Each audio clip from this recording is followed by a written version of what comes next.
মায়ানমারের যে গোলাগুলির কারণে সেন্ট মার্টিন দ্বীপে ৫-৬ দিন যাবৎ এখনো যাতায়াত বন্ধ রয়েছে। আজকে প্রাথমিক পরীক্ষামূলকভাবে যাতায়াত হয়েছিল, তাও আমাদের বাংলাদেশের বর্ডারের মধ্যেই। তারপর আজকে আমাদেরকে অতর্কিতভাবে গুলি করা হয়েছে। কিন্তু আমাদের দুঃখের বিষয় হচ্ছে আমাদেরকে কোস্টগার্ড বিজিবির কেন প্রোটোকল দেওয়া হচ্ছে না, আমাদেরকে প্রোটোকলের মাধ্যমে আমাদের দ্বীপে কেন খাদ্যদ্রব্য দিয়ে আনা নেওয়া হচ্ছে না। দ্বীপের মানুষ ইতিমধ্যে খুব অসহায় এবং এক প্রকার মহামারী বিরাজ করছে বর্তমান প্রেক্ষাপটে।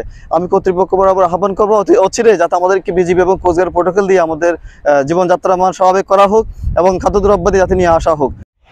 মায়ানমারের আভ্যন্তরীণ কোন্দলের কারণে আজকে সেন্ট মার্টিন দীর্ঘ ১ সপ্তাহ যাবৎ সেন্ট মার্টিনের মানুষগুলো টেকনাফ থেকে সেন্ট মার্টিন থেকে যাতায়াতের এই যে আমাদের যে নাফ নদীর মোহনা রয়েছে এবং বঙ্গোপসাগরের একটা অংশ সেন্ট মার্টিন দ্বীপ, এই সেন্ট মার্টিনের মানুষগুলো টেকনাফ যাতায়াতের মধ্যে বাধা বিঘ্ন করছে এবং তাদের এলোপাতারি গুলির কারণে, যার কারণে আজ এক সপ্তাহ পর্যন্ত আমাদের এই বাংলাদেশের আমাদের একটা অংশ, বাংলাদেশের একটা অংশ সেন্ট মার্টিনের মানুষ ১০,০০০ মানুষ না খেয়ে এবং খাদ্য সংকট এবং যাতায়াতের ব্যবস্থা সম্পূর্ণ অনিশ্চিত হয়ে পড়েছেন।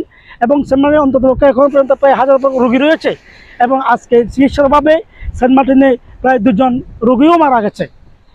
তথাপিও আমি গণপ্রজাতন্ত্রী বাংলাদেশ সরকারের মাননীয় প্রধানমন্ত্রীর দৃষ্টি আকর্ষণ করছি, বাংলাদেশের একটা অংশ হিসাবে সেন্ট মার্টিনের মানুষের জন্য নিরাপত্তা, সেন্ট মার্টিনের মানুষের জন্য খাদ্য ব্যবস্থা, সেন্ট মার্টিনের মানুষের জন্য চলাচলের ব্যবস্থা সুনিশ্চিত করে আমরা দেশবাসীকে একটা আমাদের খাদ্য সংকট থেকে উত্তরণের জন্য আমি বিহিত ব্যবস্থা করার জন্য মাননীয় প্রধানমন্ত্রীর দৃষ্টি আকর্ষণ করছি।